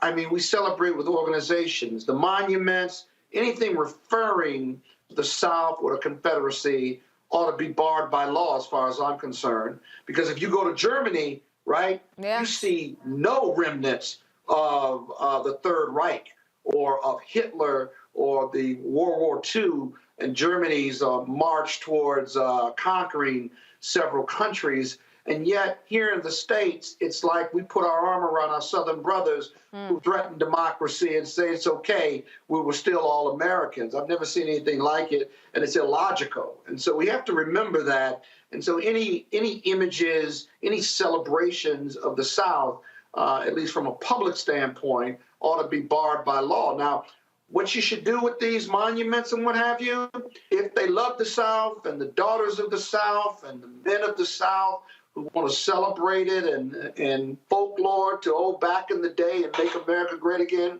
then you should put your private money together, create a museum, and put all those monuments in there, all the paraphernalia in there, all the historical documents in there. And when you want to go celebrate the South losing the Civil War, you ought to be free to go do that without my tax dollars at work. Right. Joe, you know, I think what it comes down to is who's telling the history, why are they telling the history, and what history are they telling specifically? And as we heard from Torrin, he was getting a history lesson by just passing through the park, that he had to actually go and research himself, and with his mother's help, was able to ultimately get it right. Fortunately, and you know, this is a reminder, right? Torrin's story reminds us all that we have to make sure that we're talking to our kids and that we're talking to our parents, we're talking to our grandmothers, we're talking to our aunts and our great aunts and our great uncles and our great grands, because we need to make sure we don't lose sight of this history, because often they lived these stories. Right. I remember my mom grew up in Indianapolis, and she talked about, and I asked her at one point, I said, have you ever dealt with segregation? And depending on who it is or who it is you ask, Indiana is either the northern capital of the South or the southern capital of the North.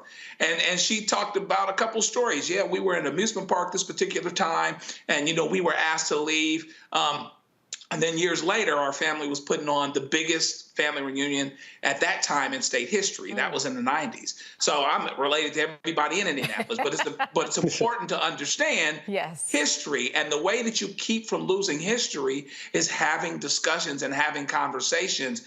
I believe that most people that are pro-Confederacy in terms of keeping statues up, they either don't know or won't admit that most of them went up in a response to what was going on with the Supreme Court and desegregation and laws changing in the 50s, et cetera, and the whole George Wallace thing. Most of them don't know that, or they don't want to claim it. Right. You know, and Southern pride is just it's just a code word for racism, being able to keep doing what we wanted to do in terms of slavery. And I had never seen such a consolation prize for some folk that lost.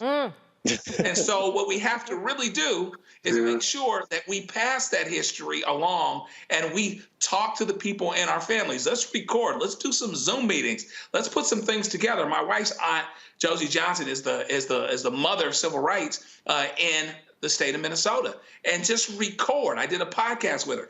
Get information so that this isn't lost, so that somebody can't throw you an okie doke related to these particular issues. Right. Get out that camera, get out that recorder, whatever it is, so that there is a record of it that people can refer to. Torrin, I'm going to end with you. I'm curious, first of all, when you found out about James Weldon Johnson, when did that history come into your arena? I became aware of that because my mother and my grandmother were really big on history. There we go. And And, you know, Jacksonville, when I was growing up, didn't really have a lot of places you could go to understand about Black history. There is a museum called the Ritz Theater in Springfield, where I learned a little bit about that. But I read The Souls of Black Folk when I was like 8 or 9 years old. And James Weldon Johnson talks about going to Atlanta first, and then he talks about coming back to Jacksonville. And it's like, oh, he was in Jacksonville? I didn't know that. And he talks about riding up and down Duval Street, which is still up in Jacksonville, and working at the cigar factory there and in Tampa and everything. So that made me get a little bit more curious. And then I found out that him and his brother moved to Harlem, and they were a big part of the Harlem Renaissance. And when you grow up in a city where you have these huge historical figures there, it sparks your interest and it makes you want to learn a lot more. So I started just walking around and figure out, talking to older people and everything. So that's how I learned. And like to the other brother's point, I think it is very, very important to talk to elders and get as much of this history documented as you can, because if you're blessed enough to have these elders with you and they're still here, we have some people who are 70s and 80s and their 90s. Get as much as you can. It may be painful. And we got to be aware too that some of our elders may not want to talk about this because they were in the thick of this and they still have some of that pain. But we got to have this history preserved for our future generations so they can understand where they've come from, what they went through, and where they can go. That's where that comes from. Absolutely. And I'm sure that your mom and your grandmother, they told you, and when you sing this song, you have to stand, right? I think that's what's beautiful about that song. It comes on and everybody has to, you got to put your phone down, you have to stop talking, you have to pay attention, lift every voice and sing, till earth and heaven ring. Ring with the harmonies of liberty. Now, if you can get that second and third verse, you're a winner. But keep quoting that second and third verse. Go through. Go ahead. I can't help you with it. I can't help you with it. Tears. Thou who has brought us thus are on the way. I don't want to get no trouble. All right, people, we will be back right after this break. You're watching Roland Martin Unfiltered. When you talk about blackness and what happens in Black culture, we're about covering these things that matter to us, speaking to our issues and concerns. This is a genuine people-powered movement. There's a lot of stuff that we're not getting. You get it, and you spread the word. We wish to plead our own cause. Too long have others spoken for us. We cannot tell our own story if we can't pay for it. This is about covering us. Invest in Black-owned media. Your dollars matter. We don't have to keep asking them to cover our stuff. So please support us in what we do, folks. We want to hit 2,000 people, $50 this month, raise $100,000. We're behind $100,000, so we want to hit that. Y'all money makes this possible. Check some money orders. Go to P.O. Box 57196, Washington, D.C. 20037-0196. The Cash App is $RM Unfiltered. PayPal is R Martin Unfiltered. Venmo is RM Unfiltered. Zelle is Roland at RolandSMartin.com. Grow your business or career with Grow with Google's wide range of online courses, digital training, and tools. Gain in-demand job skills with flexible online training programs designed to put you on the fast track to jobs in high-growth fields. No experience is necessary. Learn at your own pace. Complete the online certificate program on your own terms. Stand out to employers, get on a path to in-demand jobs, and connect with top employers who are currently hiring. Take one professional career certificate program or all 6. Earn a Google Career Certificate to prepare for a job in a high-growth field like data analytics, project management, UX design, cybersecurity, and more. All professional career certificate programs must be completed by December 31st, 2024. Scan the QR code to complete the application. There are 1,000 scholarships available. Grow with Google and J. Hood and Associates. Be job ready and qualify for in-demand jobs. Hey, what's up? It's Sammy Roman. Hey, it's John Murray, the executive producer of the new Sherry Shepherd Talk Show. It's me, Sherry Shepherd, and you know what you're watching, Roland Martin Unfiltered.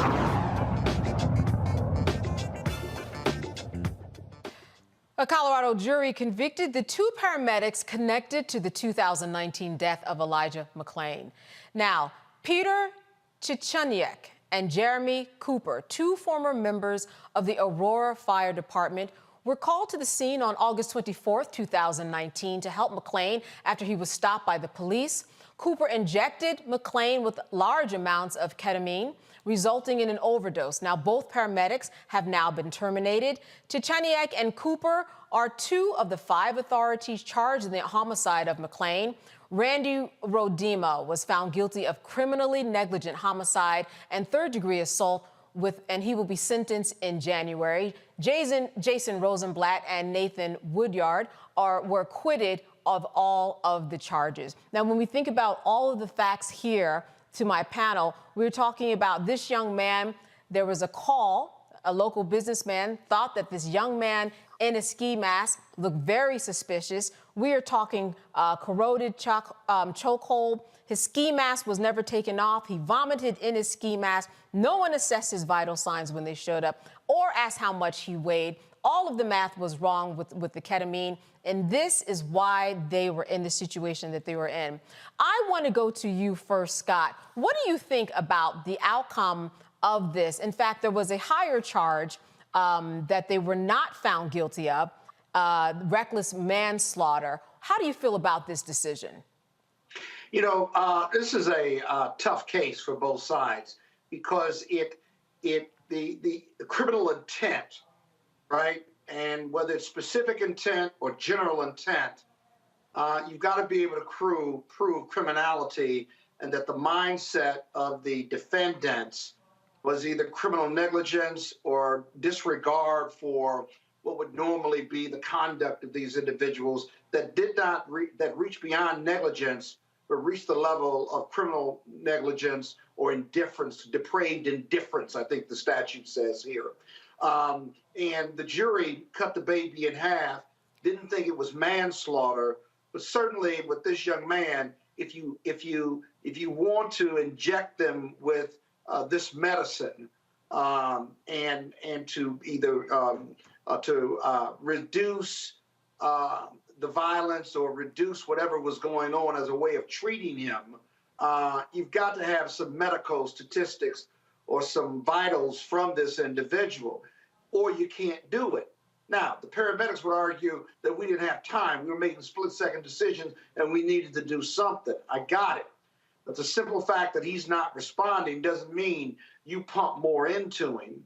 There's got to be some medical standards in your training. If you violated those standards, then as a result, you're not only going to face civil lawsuits, but in this particular case, because of the depraved indifference of your actions, then you certainly could face criminal charges. And in this case, it did, because there was no context, there was no information, they didn't even ask these questions before they started working on this young man, and it proved fatal to his life. But and Joe, I think that's what is key here. This young man would be alive.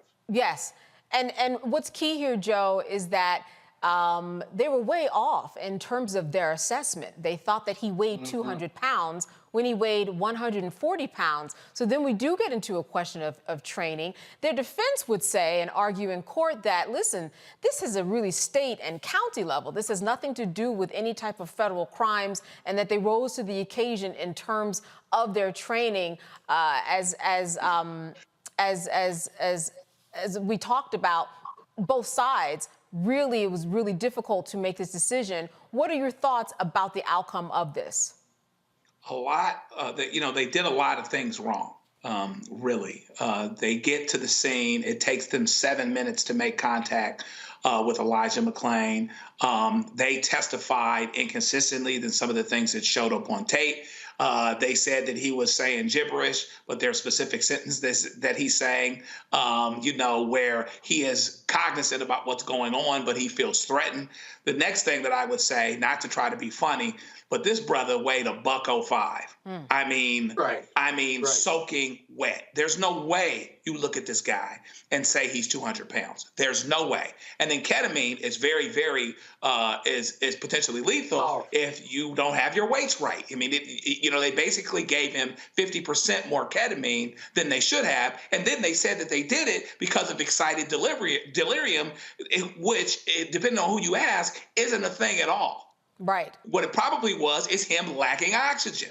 Okay. And in any event, more to the point for everything, they say that they kept the police kept them from doing their jobs, but you don't hear them talking about that on tape. You don't hear them talking about that on the body cam. So that's not necessarily believable. And then to the point of what the police did or didn't do, they were in a situation where none of them was under threat. None of them. Given their size, the number of them versus the number of him, they didn't have anything to worry about with this kid. They didn't have to do it the way that they did it. The question becomes whether and to what extent you separate what the police did or didn't do. And by the way, they pretty much got off. One of them's back at work versus what the paramedics did or didn't do. But there are a lot of inconsistencies with what the paramedics said and what actually happened, saying that he was, a certain way on the gurney when he wasn't, saying that he was saying gibberish when he spoke very, very clearly. So there were some inconsistencies there, but they did, to the point made, decide to split the baby. And so there's criminally negligent homicide, not a specific intent for murder wasn't brought, but a general intent for manslaughter. They decided not to do either. But if you ask the mother, you ask this brother's mother, she'll say it wasn't justice. She'll say that it wasn't enough because at the end of the day, a couple of the cops are still running the street and they weren't prosecuted to the highest extent, or at least in terms of the success rate related to the manslaughter conviction, which would be difficult. Admittedly, it's very, very difficult to do, but she's not going to be satisfied with that. And so it's just unfortunate all the way around, because at the end of the day, it's not something that had to happen at all. They're precise and deliberate and careful when it comes to convicting these folks, but they weren't precise and deliberate when it came to dealing with this brother when they saw him. Yes, and no humanity at all, Joe. Didn't even take the ski cap off, seeing that he was down there and seeing that he was, convulsing or something, where he could have been spitting up, vomiting, which he was, and that made things worse. That's right. No doubt about it. Or to even see how young he was, to assess his age. That's right. To look at his face. You could see. Assessing his age. Yes. Torrin, I wanted to go to you. There's quite a legacy left here for this young man who liked to play music to animals, was a massage therapist, just nice by all accounts, minding his own business. What type of legacy does this leave? Because we look at the legacy and why it was kept alive. It really was his mother who was not letting this go as certainly as she should have. Well, I think there's two legacies here. One of them is a new legacy and one of them is a very old one. The first one is the fact that his mother was able to let the world know that this was a very beautiful, sensitive, talented young man whose life was taken from him. And that's something that I have to commend her for letting us see the humanity in him. The second legacy is the fact that this society often does not see the humanity in young black boys. The other two guests talked about the fact that this young man was 140 pounds and they said that he was 200. We have to understand that we live in a society where, especially when you're dealing with like law enforcement and the medical field, where your skin is your threat. It doesn't matter what size you are. It doesn't matter what your gifts are. This society sees a young black man as a threat. In their mind, they saw this young, convulsing, 140-pound young man as somebody who's like the size of Suge Knight and Mr. from Color Purple. That's what they saw in their mind, and that's how they reacted to it. And it just surprises me that somebody could see somebody who was in physical trauma, and you, although you're not a doctor, your job is to alleviate the suffering of somebody going through some sort of issue. But we've already seen the data that says a lot of times people in the medical field believe that black people are either faking it when they say they're going through physical pain, or they feel like we can take more pain than the average human being, so they give you more drugs, so they give you less treatment. This is something that's happening. This is something that we see with with female mortality rates with black women.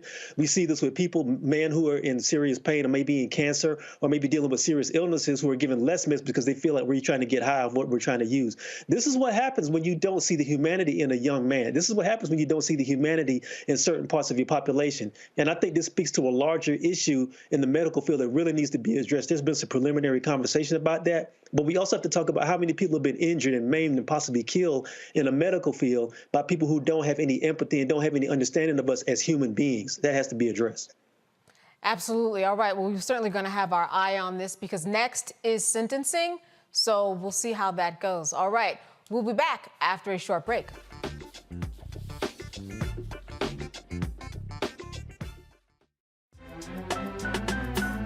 Faraji Muhammad, live from LA.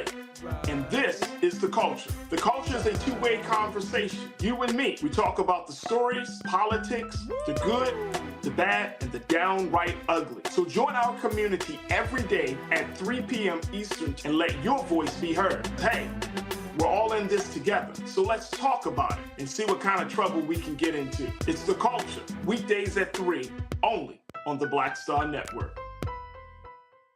I'm Dee Barnes, and this week on The Frequency, we talk about school to prison pipeline, book bans, and representing for women's rights. The group Moms Rising handles all of this. So join me in this conversation with my guest, Monifa Bandelli. This is white backlash. This is white fear that happens every time Black people in the United States help to walk the United States forward towards what is written on the paper. Right here on The Frequency on the Black Star Network. Hey, what's up, y'all? I'm Devon Frank. I'm Dr. Robin B., pharmacist and fitness coach, and you're watching Roland Martin Unfiltered.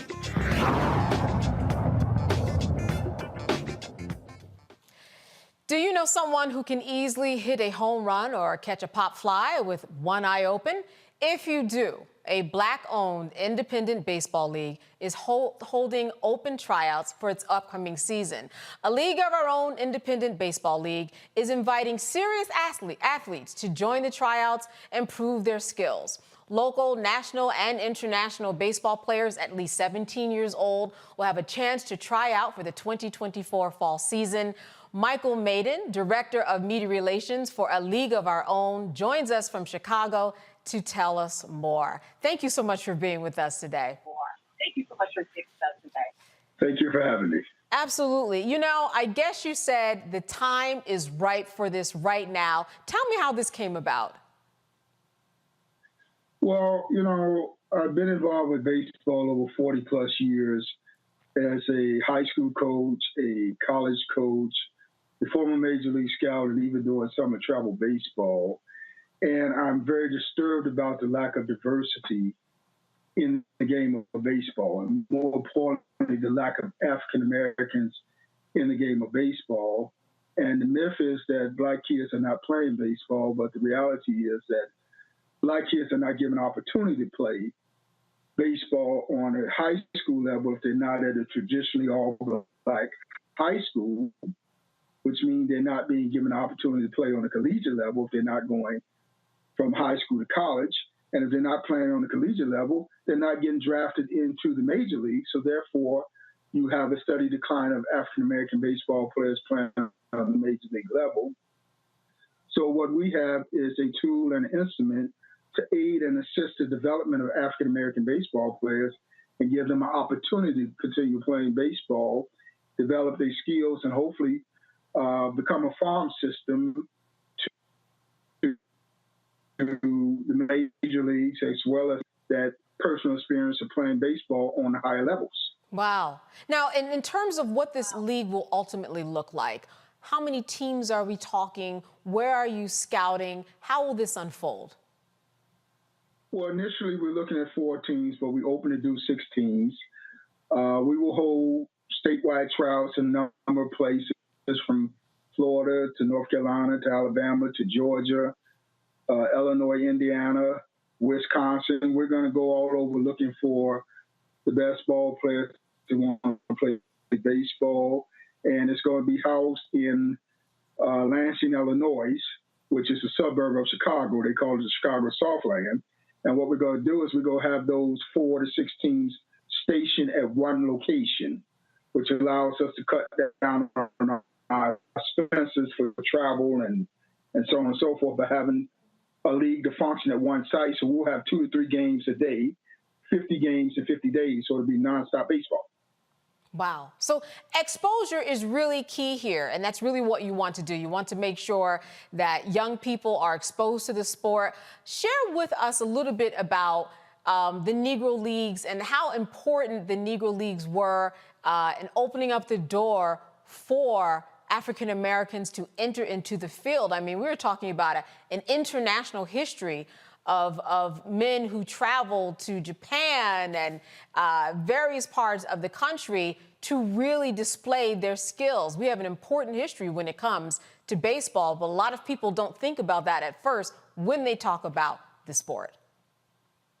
Well, Negro League players were the pioneers of baseball. They did a lot of things in their past to allow the African-American baseball players, the few that are in the major leagues, the opportunity to be there today. You know, you have guys like Satchel Paige, one of the greatest pitchers that ever lived, Rube Foster, the father of Negro League Baseball, who have not been given their just due on the level that they serve to open the doors. Not to mention, when you talk about Negro League Baseball, a lot of people don't know it was the #3 gross in the economy in that Black community in its day. So we were creating our own jobs, our own wealth, and we were outdrawing the major leagues. That's one of the reasons, you know, we credit Branch Rickey for bringing Jackie Robinson in to break the color barrier. But there was a oath between the owners that the players were playing the game. So Branch Rickey saw the dollars that the Negro League players was bringing in by outselling the major leagues as far as attendance, concession, and he wanted to tap into those dollars. So Negro League Baseball have a very, very deep root in the African-American community, and we have to recapture that and bring it back as it was then, so can it be now. Torin, I wanted to open up this panel discussion to you. First of all, what question do you have for Michael? First of all, Michael, it's an amazing thing you're doing. Thank you for starting this initiative. Can you talk a little bit about how a lot of Black athletes who may have a lot of different skill sets get funneled into basketball and get funneled into football at the expense of every other sport? And do you think that's something that was deliberate? And do you see a way to move people out of that way of thinking into something new like baseball? Well, you know, I think it's a myth when they say that we're losing kids to basketball and football. In my 40 years, basketball, football on the high school, college level has always been popular. But Black kids have been playing baseball when they were given the opportunity to.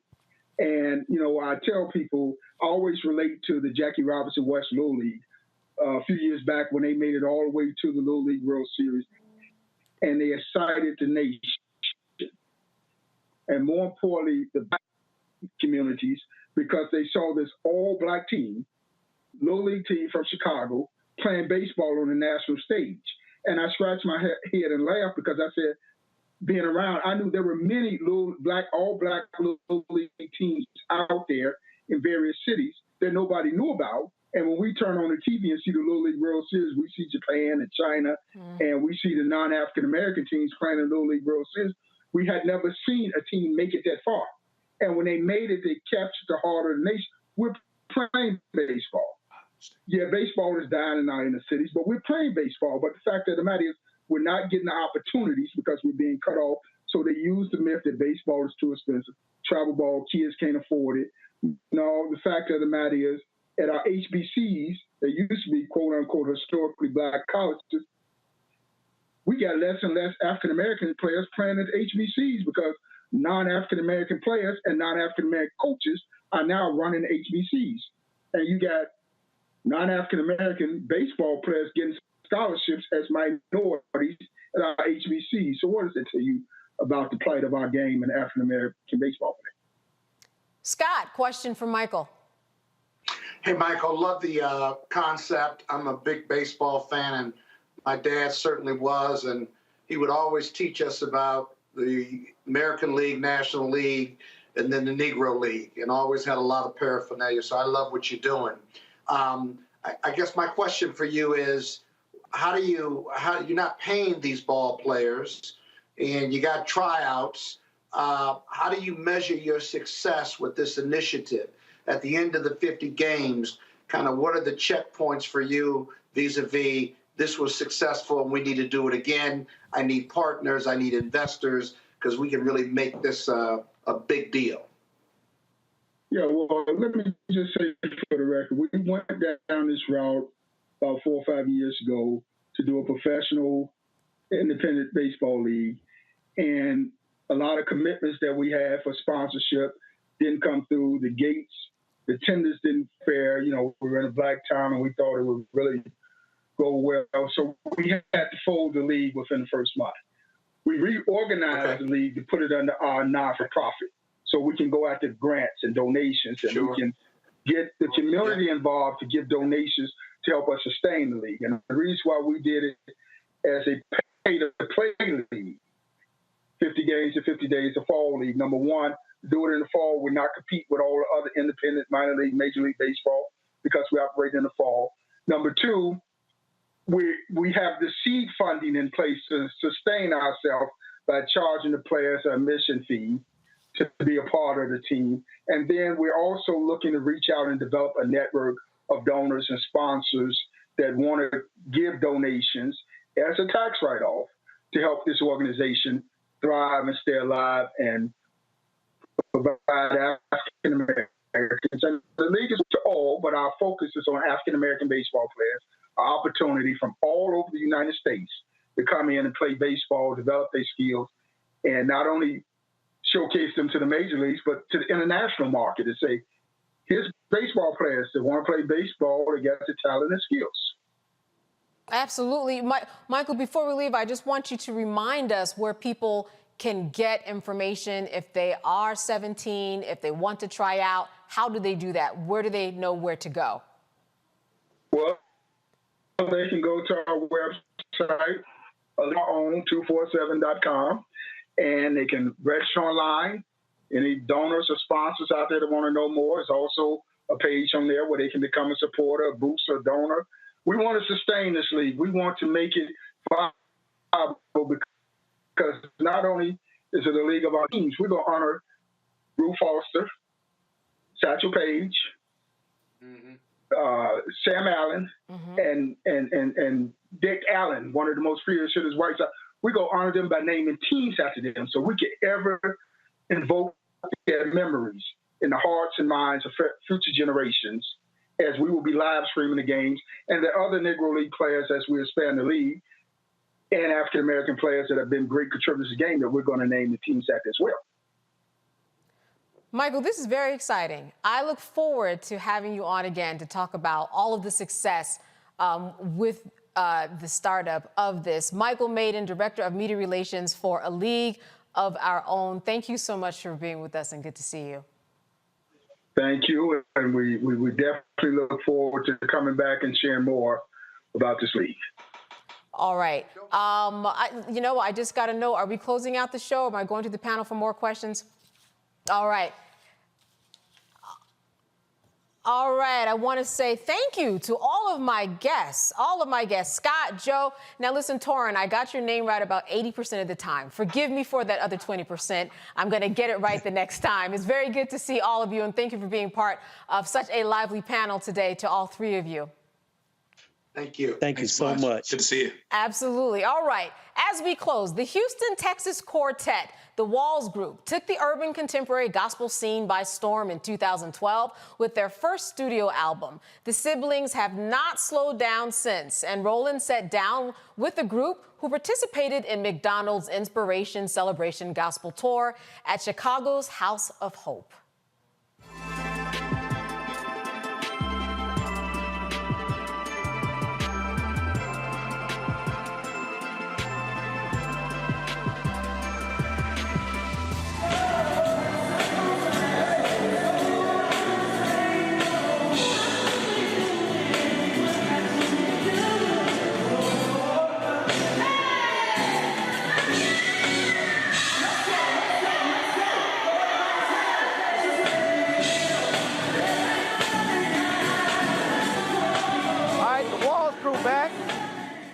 What's going on? We chilling. And you still extra.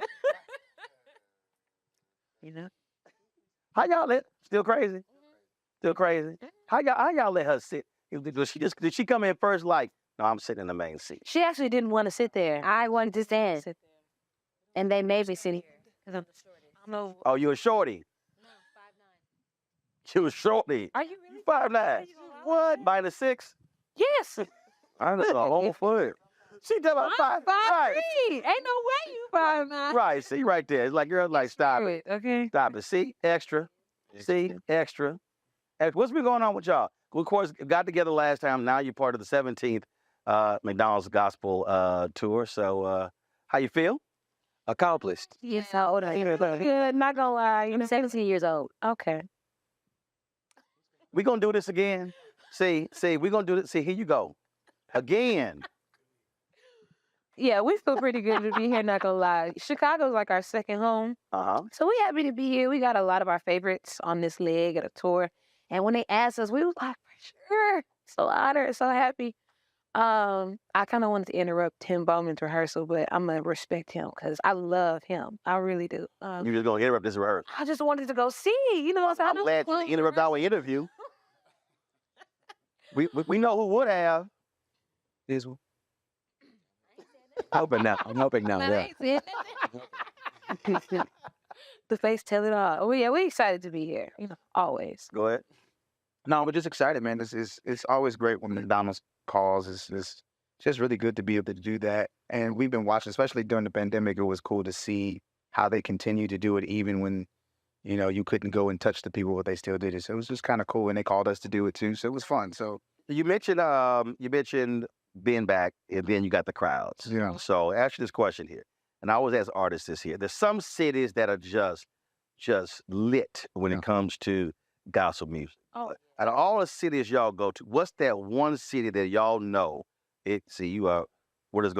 What's that one city? You got to hold the microphone up, bro. me and Daryl just left Newark, bro, and Yeah, they're New York, like New Jersey. they love it. They're like the last of like Really? America for real when it comes to like just people that's going, like people that show up to concerts, people that show up and it's like, yo, we still have church. I have not seen that in like a decade. So Really? like, So seeing that Newark. the other night. Yeah, Newark, New York, Newark, Jersey, Chicago too. Yeah, I was gonna say, this is the city of Gospel Fest. Yeah. And every time we've done Gospel Fest, people pack out the park, people pack out these venues. They love gospel music out here. I feel like a lot of gospel music originated from Chicago, actually. It did. Yeah, so this is really the gospel music city for real. They come out. He's talking about the people that come out to support them. I'm fully aware that Yolanda Adams is from Houston. Consider I'm born and raised in Houston. I'm aware of Reverend Paul Jones. Oh yeah. Fully aware. Oh yeah, yeah. We fully aware of Yeah. gospel artists that come out of Houston. Yes. Hey, just get her a double cheeseburger. So keep her happy. Because, she hangry right now. Because she the double cheeseburger and fries Well, it's and a too Coke. hungry outside. Uh-huh. So Chicago is just I love Chicago. sweet. Love Gotcha. Detroit. Detroit. Detroit, they do love the Lord over there. They do. They do though. They like to fight too, but they do all that. Also look at Now that's where the Clarksons is from. But when I say they show up and show out, Aretha, Queen. yeah, Queen. they show up and show out. I love Detroit. Absolutely. So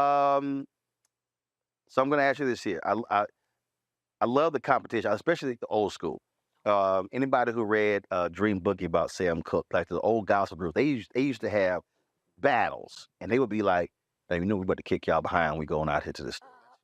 So if there was a gospel versus, who I don't want to. would y'all want on the other side of the stage? For us? Yes. Can we all give different answers? You got different mics, yeah. Versus Kirk. If that was a gospel dance off. versus in terms of battle in terms of y'all on one side of the stage, who would you love to see on the other side just to give a show for the fans? You smiling hard. This is a setup. It's not. It's just What love competition? I love it. I love for everybody to just be great. Well, we're a group. That's not fair. We're a group, but groups can have power rankings. They had that was a versus with Earth, Wind, and Fire and the Isley Brothers. Oh, that's true. That's what I'm saying. I'm trying to solve the group. So who would he? I want to verse Kirk. And I want to dance off. A dance battle. Dance off? No, dance really. It's versus. It is. They just say Dance versus. America's Got Talent. Oh my All right, she'll try to dance. Okay, who you got? Who's a really prominent group? Like right now. I feel like all the groups that we could burn. Fine, get one of those. I think we lose. I ain't confident. I am confident. You got the groups, right? You have the Williams singers. You got the Clark sisters. We would lose. You can't go into it saying we won't lose. Because look at the discography. We the new kids. I could never lose. Girl, I wanna compete with the whining. Oh, we lose it. Okay, so Maybe not. I think they're whining. Right, okay. I want to do the whining. You want the wildest. You want the wine. Okay, all right. Have you come up with yours yet? I want to go against Liv Ray. I want them. I want those guys. Actually, well, I want them to come back. I want them to come back. Actually, they're great. They're awesome in the All right. Okay, what's yours? First of all, you think you're going to lose everybody, so... He said Juanes. Do you know Barber Juanes would literally wipe the floor with us? That's crazy. Just him by himself. Man, you can't go into it. But we not haters. You got to go. No, first of all, this is not haters. What it is, what it is I'm trying to tell you. When I interviewed the OJs, the OJ said the four top, said the four tops of the spinners always gave them issues. What they said is, they said it was just always great because each group would just cause them to take their game to a whole new level. And so the whole thing, so it's not hate, it's not, I want to beat them to death. No, it's literally, all right, okay, because it's put on like great show for the fans, and then it's just the back and Do it got to be a gospel group? Okay, fine, let's go ahead and expand it. Who you want? Okay, who you want, Jodeci? I'm finna outdance Bobby Brown like never. Everybody know Bobby gonna get he gonna get winded. What's wrong with you? That's an easy one. Bobby ain't even dancing. I ain't gonna lie, because they still got the moves. Wait a minute. But you have to realize, Stop it, girl. If we put our moves together for real, my prerogative, we're going to get Okay. You just said the Winans would dust y'all. I'm talking about discovery wise. New addition. You actually think? I got y'all be up against them. You actually think? Put me up against Ronnie, Michael, Ralph, Johnny, and sometimes. Listen, I seen them recently in the airport. I got younger bonds. So we just gonna see who lasts the long. I don't know. See, you saw them in the airport. You ain't seen them on stage. See, that's my boys. Don't let me have to make. Hey, you know what? Call them and tell them we want the smoke. I want the smoke. I do. No, sis, you gonna sit. No, sis, you gonna sit here. And see, hold up. Which one of them do I want to call? I'm gonna call Johnny. I'm gonna call Johnny. I'm gonna call sis. No. You talking all this? We seen Johnny. You talking what? Don't call Johnny. Please. You talking all this? I'm calling Johnny. I'm calling Johnny right now. Okay, there you go. There you go, Android girl. All right, so y'all sitting here. Since you want to challenge, you gonna be like who? Since you want to challenge somebody, no, I'll tell you though.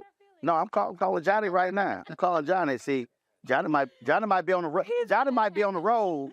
So, okay. See, Johnny ain't picking up. Okay, let's see. I'm gonna call Michael.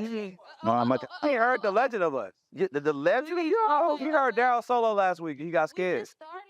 Hold up, Michael. I think Michael got an Android. Let's see. You know what? Ronnie DeVoe got a FaceTime. Ronnie DeVoe got a FaceTime. Huh? No, but he's still sitting here. He's still. I love her. Right. I want to say that. I love her so bad. Right. Also, so you think you can outdance Bobby? Is what you think over here? Yeah. She was in that group. What is wrong? She really think, but y'all still gotta contend with their music. That's what I'm saying. Discography wise, like, hey. All right, we're gonna do this here. All right, we're gonna do a video here. You think I'm joking? I'm gonna go ahead. I'm gonna go ahead and sit. Girl, you don't want them. Yo, New Edition, what's up? Hey, I'm here with the Walls family. They are participating in the McDonald's 17th gospel tour, and I asked them what group they would love to challenge, and they said we would take out New Edition. They said right there. They said we would. They said Bobby ain't got no chance. They said he gonna need an oxygen tank. That's what they said. That's what they said right there. They said Michael Bivins. They said they gonna dust you. That's what they said. They said Ralph, you ain't got no shot. This right here in the purple. No, Right there in the purple wrap. Okay, so I'm just letting y'all know. So if y'all want their phone number, text me back. And y'all, matter of fact, call them out at the next concert. Call them out. Call me out. Wow. Ralph, I know your doppelganger. He on a little. Girl, whatever. See that? Just need the stay strong. Bye, y'all. Y'all ain't got no sense. Y'all ain't got no sense. See right here. See right here. He'll bust that singing sensitivity too. I ain't playing. So, Bree Babineau started this, and I have to ask everybody this question because she's a little special. She's touched. And so I mentioned Zoom by the Commodores in Orlando Richie. She had no idea what Zoom was. You ain't never heard of Zoom? Girl, what is wrong with you? It's what you FaceTime on. You know, have an iPhone. No, first of all, boo, I got an iPhone. But here's the whole deal. Right now, your black card is in review status. Okay, so I'm not right now. So y'all got to answer the second question. Now, Tim got his black card back because he knew the second part. Then I mentioned Jeffrey Osborne and LTD. She had no idea who Jeff. I'm 19 years old. You know, I don't know what's that Farrakhan in the Commodores. Are you crazy? He was in a singing group, bro. Louis Farrakhan was a calypso singer. He wasn't in the Commodores. Y'all ain't never heard of Jeffrey Osborne, LTD, Stranger Love Ballad. You ain't heard music before you were born? Yeah, I heard some of it. You know some gospel singers before you were born? I heard him do a decent. That's young enough. Black card is in review status. What's the college? Black card. No. Not right now. You have to wait. Listen, the committee is meeting next Thursday to decide whether or not to revoke. Y'all no, I'm revoking the. You asked me something. I'm revoking the group card, the individual card. So you know the OJs, but you don't know LTD. Charlie Fire, Charlie Wilson, Frank God. What is wrong? You knocked the bomb. Y'all got home. Nothing. The bomb on me. You dropped a bomb on me. The song is "You Dropped a Bomb on Me." Baby. Did you actually say? You heard it? Did she say you got the bomb in me? What did you knock the bomb on me? You knocked the bomb in me, y'all. Lord, she need to eat. Yeah, we done. Get her that cheeseburger and fries and that Coke. 'Cause my God. We.